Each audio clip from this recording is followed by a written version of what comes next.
Students class 7 Urdu सबक number 8 मज़हब नहीं सिखाता आपस में बैर रखना। इसका खलासा इसको रीड करते हैं।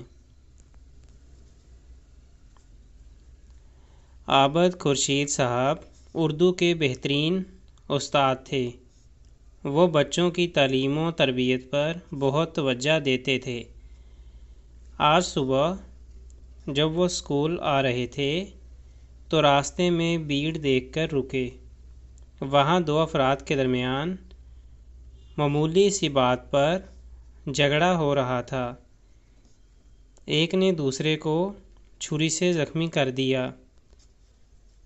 ज़ख्मी को फ़ौरन हस्पताल पहुँचाया गया और मुलज़म को पुलिस थाने ले गई। आबद साहब ने सोचा कि अगर इख्तलाफ़ राय को खुश दिली से बर्दाश्त कर लिया जाए तो नौबत झगड़े तक ना आए। उन्होंने फ़ौरन सोचा कि वो अपने तालिब इल्मों में बर्दाश्त और वफ़ादारी जैसी खसूसियात पैदा करने की कोशिश करेंगे। आज का सबक भी बर्दाश्त और वफ़ादारी के मौजू पर था। आपने कमरा जमात में तालिब इल्मों से पूछा कि बर्दाश्त और वफ़ादारी का क्या मतलब है। अहमद ने कहा कि मेरे ख़्याल में एक दूसरे की सख्त बातों को बर्दाश्त करना रवादारी है।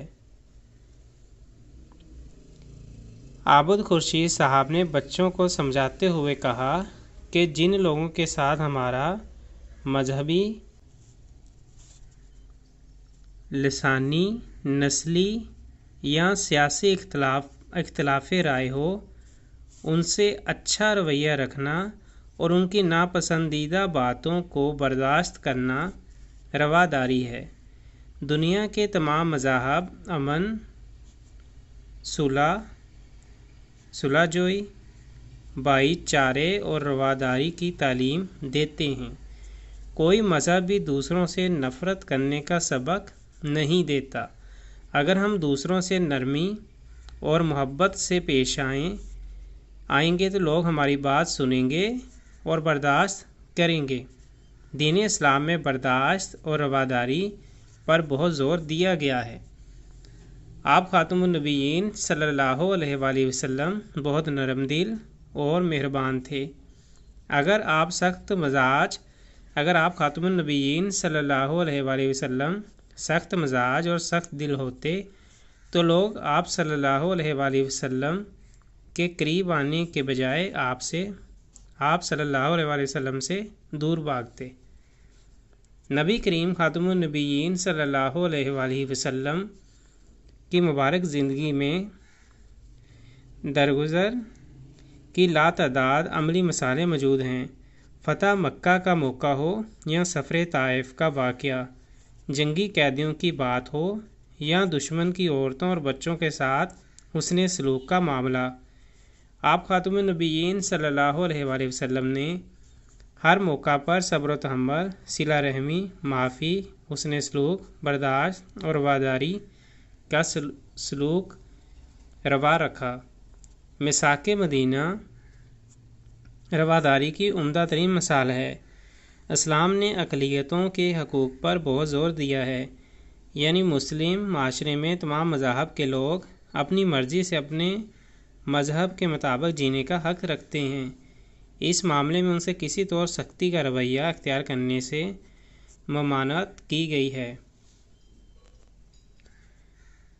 नफ़रत अफराद के दरमियान हो या अक़वाम के दरमियान, सवाए तबाही और बुरदबारी के कुछ नहीं। तबाही और बर्बादी के कुछ नहीं। दुनिया में सबसे ज़्यादा हलाकतें नफ़रत की बुनियाद पर होने वाली जंगों से होती हैं, ख़ासकर मज़हब और रंगो नस्ल की बुनियाद पर तो लातादाद इंसानों का खून बहा है। पाकिस्तान के आइन में अक़लियतों के तहफ़्फ़ुज़ को यकीनी बनाया गया है। हम सबसे पहले इंसानियत के रिश्ते में परोए हुए मोती हैं। उसके बाद हम मुसलमान, हिंदू, मसीह, सिख या कुछ और हैं। कोई मज़हब नाहक खून बहाने की इजाज़त नहीं देता। ہمیں قومی اور انفرادی سطح پر اختلافات کا حل باہمی بات چیت اور صلح پسندی سے رکھنا چاہیے۔ اقوام متحدہ نے دنیا بھر میں امن و امان، تحمل، برداشت اور رواداری کے رویوں کو فروغ دینے کے لیے اہم کردار ادا کیا ہے۔ اس لیے یہ ادارہ، یہ شاید 16 ہوگا یا 12 ہے، برداشت اور رواداری کا دن مناتا ہے، جس کا مقصد قومی، لسانی، تہذیبی، مذہبی اور مسلکی اختلافات بھلا کر معتدل رویوں کے زیر اثر برداشت اور رواداری کی قدروں کو پروان چڑھایا جا سکے۔ عابد خورشید صاحب نے تمام طلباء کو برداشت، رواداری کو اپنی شخصیت کا حصہ بنانے کی تلقین کی۔